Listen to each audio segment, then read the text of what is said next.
that wouldn't be nearly as much as if you had a micronova sending out this enormous ball of plasma going out throughout the solar system and hitting the Earth, like with all of the energy coming directly from the sun, far exceeding anything that any one asteroid could do. So this would be devastating the entire surface of the planet facing the sun. So anything in that category of a micronova, an X100, could bring about major Earth catastrophe all over that area facing the sun.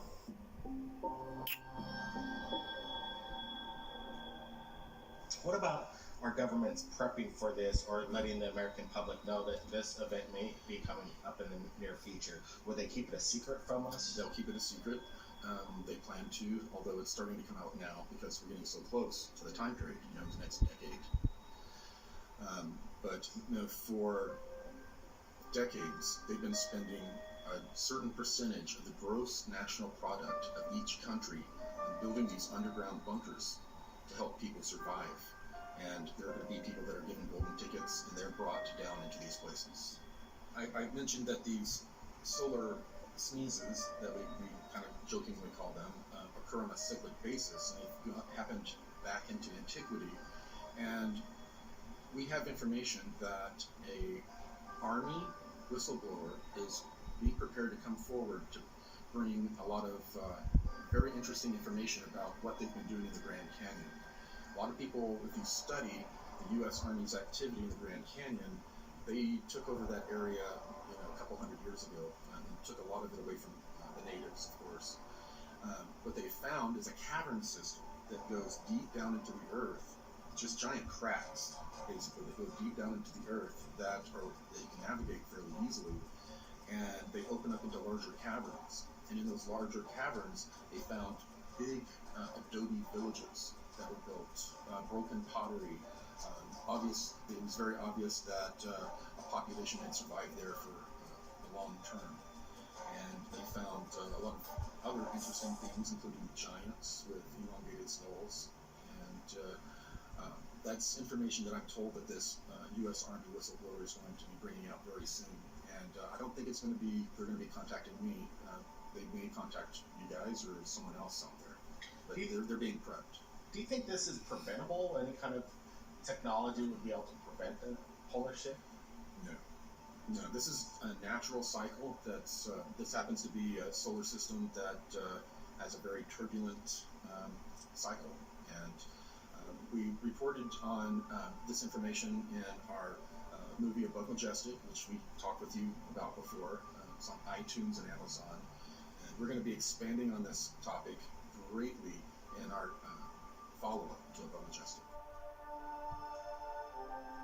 So there's obviously preparation going on, underground bases, facilities being built, and people are behind in the construction in regards to this. Mm-hmm. How are they keeping them silent and not getting the word out that, hey, we're building this in preparation for a polar shift? Very good question, and the answer to this helps understand not just building underground bases, but building spacecraft, building really anything involving these black projects. And the first answer to that is compartmentalization. So when you have these engineers, these scientists, these developers compartmentalized in these different projects, you can literally have somebody working on something different in the next room. You have no idea what they're working on, even though you're right next to them. You could have a group of engineers building, say, a spacecraft, and they're all building small parts of it. Everybody's building a different part. They have no idea what they're building it for. They're not told. They're dialed in with their orders, and they're just told to do this, so they do that. And then you get 1,000 people building 1,000 different parts. Then you have just a couple individuals, maybe a handful of them, working to put it all together for the final production. So only a couple people know the full scope of the operation. Compartmentalization is very important to understand when trying to, of course, analyze what's going on with all these programs, but also the idea of threat. So many individuals are threatened, they're blackmailed, they're threatened with harm, violence. Could be paid off, even could be paid off. They could also be threatened with losing their jobs, losing their careers, whatever it is needed to keep them shut up. Mm-hmm. So yeah, they sign the NDAs, they sign the non-disclosure agreements. You cannot say people going not to the jobs anymore. They do still let some tidbits of information out, because these people are monitored, their phones are monitored, and it's usually a 2-degree monitoring, so they don't only monitor They're you, never they gonna monitor say the it, no. people you talk to, and the people they talk to. So it's a couple degrees, so they can keep it clamped down. They have the intelligence of make sure no leaks happen with the project. Mhm. So it's a multi-step process in how they keep this all secret. So what kind of indicators would we be seeing that if this event were coming up that we'd notice? Solar flash pole shift. Yeah. So we are already seeing some indications that this is coming soon. Having to do with the Earth, we're seeing the both north and south magnetic poles track. They're tracking faster and faster. It's exponentially faster.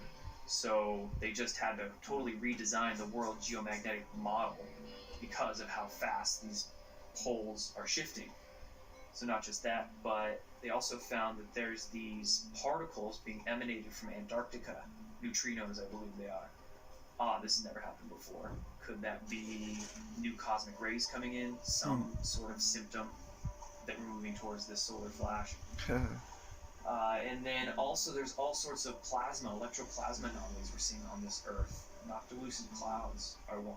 Noctilucent clouds are pretty incredible, and I've seen them before with my naked eye. They're pretty rare, but they're becoming much less rare, which is the interesting part.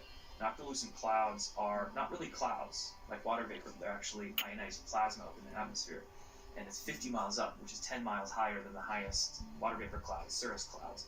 So they're 50-mile-high clouds, and they glow. They're glowing because it's ionized plasma. Now, normally these noctilucent clouds are only found over the poles, but in recent years they've been finding them farther and farther away from the poles, almost as far south as, at least from the North Pole, as, say, Kentucky, Middle America. I've seen them in Washington State with my own eyes. I was like, why is that? That's one symptom that we're moving towards a whole shift. Not just that, but plasma anomalies. The European Space Agency last year was seeing plasma ropes above the North Pole. They didn't even know what to call it or what was going on. So there's all sorts of weird things happening that lets us know we're getting very close to it.